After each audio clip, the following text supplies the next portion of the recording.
Ketika saat kematian Daud mendekat, udah dia mau mati. Ia berpesan sama siapa Bapak Ibu? Salomo anaknya. Lanjut. Aku ini akan menempuh jalan yang segala fana, maka kuatkanlah hatimu dan berlakulah seperti laki-laki. Lakukanlah kewajibanmu dengan setia terhadap Tuhan Allahmu dengan hidup menurut jalan yang ditujukannya dan dengan tetap mengikuti segala ketetapan, perintah, peraturan, ketentuannya. Seperti yang tertulis dalam hukum Musa, supaya, baca sama-sama, engkau apa saudara? Beruntung dan segala yang kau lakukan dan segala yang kau tuju. Dan supaya Tuhan menepati janji yang diucapkannya tentang aku, yakni jika anak-anakmu laki-laki tetap hidup di hadapanku dengan setia, dengan segenap hati dan dengan segenap jiwa, maka keturunanmu tak akan terputus dari tata kerajaan Israel. Nah, ini nasihatnya Daud kepada siapa? Salomo. Lihat perubahannya di sini. Sebelumnya dia punya anak Amnon, anak laki. Siapa? Absalom. Punya anak. Gak ada yang dikasih tahu. Gak pernah dia kasih nasihat kayak gini. Gak pernah. Kenapa? Saya tadi udah kasih tahu. Kesalahannya Daud apa? Hanya memikirkan dirinya sendiri. Apa cirinya orang yang cuma mikirin dirinya sendiri? Saya tunjukin dulu ya. Yang pertama, gak ada waktu buat orang lain. Hidup tentang dirinya semua. Yang kedua, gak mau dengerin pendapat orang lain. Wis, pokoknya rungokno aku ya, dengerno aku aja. Aku pasti benar. Hati-hati. Yang ketiga, memaksakan kehendaknya sama orang lain. Udah lebih baik kamu dengerin aku, pasti benar. Ini cirinya orang yang mikirin dirinya sendiri. Daud itu gitu sama anak-anaknya. Dipaksain, pokoknya kamu ikut toh. Pokoknya aku gak ada waktu buat kamu seharusnya hidup benar. Kamu seharusnya gitu. Hari-hari ini saya lihat ya, banyak Daud-Daud modern yang kayak gitu. Cuma mikirin dirinya sendiri. Banyak suami-suami cuma mikirin dirinya sendiri. Istri-istri mikirin diri sendiri. Anak-anak orang tua cuma mikirin dirinya sendiri. Hati-hati Pak. Ini akarnya keluarga yang hancur. Saudara tahu nggak? Orang yang memikirkan dirinya sendiri pasti menyakiti orang-orang di sekitarnya. Hello? Pasti apa Bapak Ibu Saudara? Dia tuh gak sadar. Tapi orang di sekitarnya itu semuanya tersakiti. Saat ada suami yang hanya mikirin diri sendiri, ada istri yang menderita. Pasti itu. Saat ada istri yang cuma mikirin diri sendiri, suami menderita. Orang tua cuma mikirin diri sendiri. Anak-anaknya pasti menderita. Berapa banyak anak-anak hari ini mental health issues. Karena orang tuanya cuma mikirin dirinya sendiri. Mikirin maunya. Mikirin kehendaknya. Pokoknya kamu harus nurutin. Apapun yang papa mau, kamu harus nurut. Apapun yang mama mau, kamu harus ikut. Kalau enggak bisa. Hati-hati, itu membuat anak-anak kita menderita loh. Kalau ada anak-anak yang cuma mikirin diri sendiri juga. Ada orang tua yang tersakiti. Itu yang Daud lakukan sama anak-anaknya Amnon dan Absalom dan Tamar. Dan anak-anak yang lain. Karena itu gak heran hancur semuanya ya. Menang di medan pertempuran, kalah di rumah sendiri. Buat apa? Uang saudara berapa triliun, tapi di rumah saudara berantakan, anak saudara berantakan. Buat apa? Saya gak mau jadi seorang hamba Tuhan. Yang gereja saya bertumbuh. Banyak orang kagum sama saya. Tapi di rumah, anak-anak saya benci saya, istri saya benci saya gak mau. Saya ditegur dengan firman ini. Jangan cuma mikirin diri kita sendiri. Untungnya Daud mau berubah. Kasih tahu kanan kiri, berubah ya. Dia buat keputusan, dia panggil Salomo sebelum dia mati. Ayo nak, sini nak. Tak didik nak.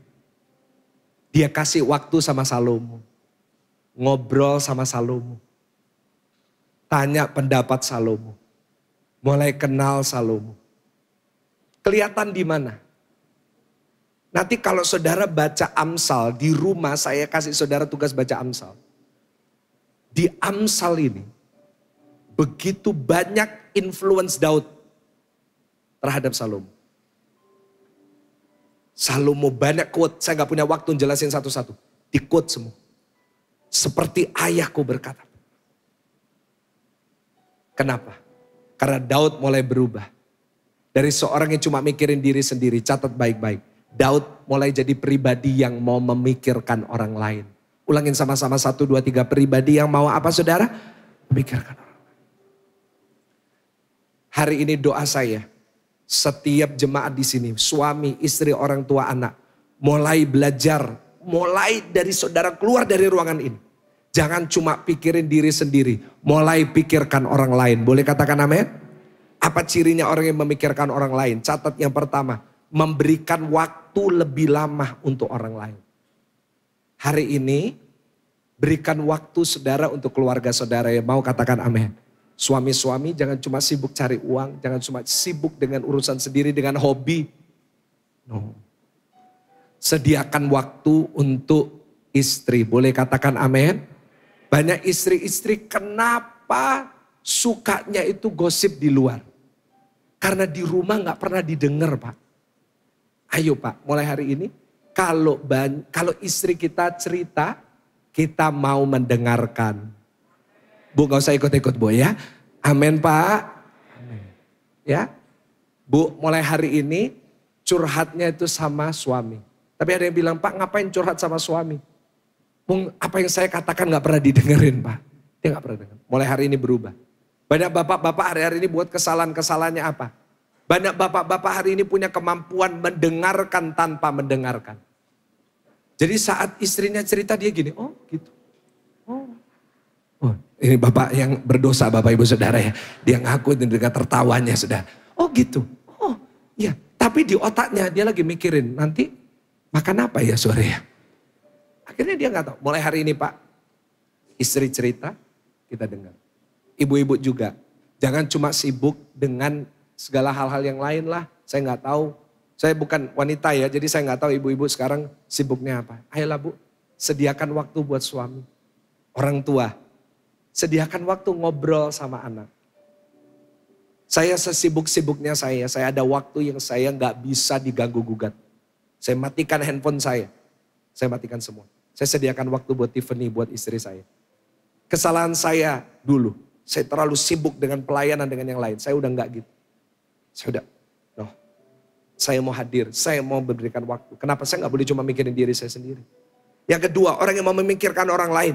Belajar menanyakan dan mengerti pendapat orang lain. Coba orang tua, kapan terakhir orang tua datang sama anak, tanya pendapatnya anak. Ko, Me, Dek, menurutmu gimana? Kenapa kok kamu kayak gitu? Atau kita cuma main marah aja? Oh enggak, kamu harusnya gini. Panjang sekali. Nggak boleh. Mulai hari ini coba tanya pendapat. Menurutmu gimana? Kira-kira apa yang mama nggak tahu yang kamu tahu? Wah, itu akan merubah dinamika keluarga saudara. Yang ketiga, belajar menerima dan mendukung keputusan orang lain. Coba saat ada keputusan di sekitar saudara yang nggak sesuai dengan yang saudara mau. Coba belajar menerima itu. Saya bersyukur papa saya, mama saya. Itu memang otoriter. Tapi mereka belajar untuk menerima pendapat saya. Ketika saya dulu sekolah dokter. Saya lulus S1 saya. Saya bilang sama papa mama saya nggak mau jadi dokter. Saya maunya jadi pendeta. Papa mama saya nggak cuma, oh enggak kamu harus. Nah, papa saya coba diskusi. Kamu yakin? Kamu benar? Apa rencanamu?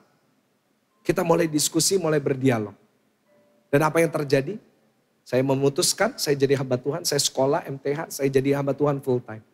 Dan hasilnya hari ini, saya dapat jadi berkat buat banyak orang. Seandainya saya hari ini jadi dokter, mungkin beda ceritanya.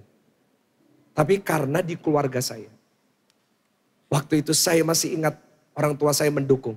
Gak apa-apa, kamu mau jadi pendeta, papa dukung, mama dukung. Kamu jadi dokter, papa mama juga dukung. Apa yang terjadi? Saat ada dukungan terhadap anak, ada dukungan terhadap keputusan-keputusan mereka. Saya yakin itu akan merubah banyak. Anak-anak saudara pasti jadi orang berhasil dan diberkati, dipakai oleh Tuhan luar biasa. Boleh katakan amin. Tuhan Yesus contoh yang terbaik. Tuhan Yesus gak cuma mikirin dirinya sendiri. Tapi Tuhan Yesus memikirkan saudara dan saya. Kalau Tuhan Yesus mau memikirkan dirinya, buat apa dia di Via Dolorosa? Kalau Tuhan Yesus memikirkan dirinya sendiri, buat apa dia menderita sebegitunya? Tapi enggak, dia memikirkan saudara. Dia memikirkan gimana kalau saudara ini akhirnya harus menghabiskan seluruh hidup saudara di dalam dunia orang mati. Gimana kalau kita harus menghadapi maut karena upah dosa ialah. Tetapi Tuhan Yesus gak memikirkan dirinya. Karena begitu besar kasih Allah akan dunia ini. Ia mengaruniakan anak yang tunggal. Supaya siapa yang percaya kepada dia tidak binasa. Melainkan punya hidup yang kekal. Hidup yang kekal kita. Karena Tuhan tidak memikirkan dirinya sendiri. Tapi memikirkan saudara dan saya. Kasih tepuk tangan yang paling meriah buat Tuhan.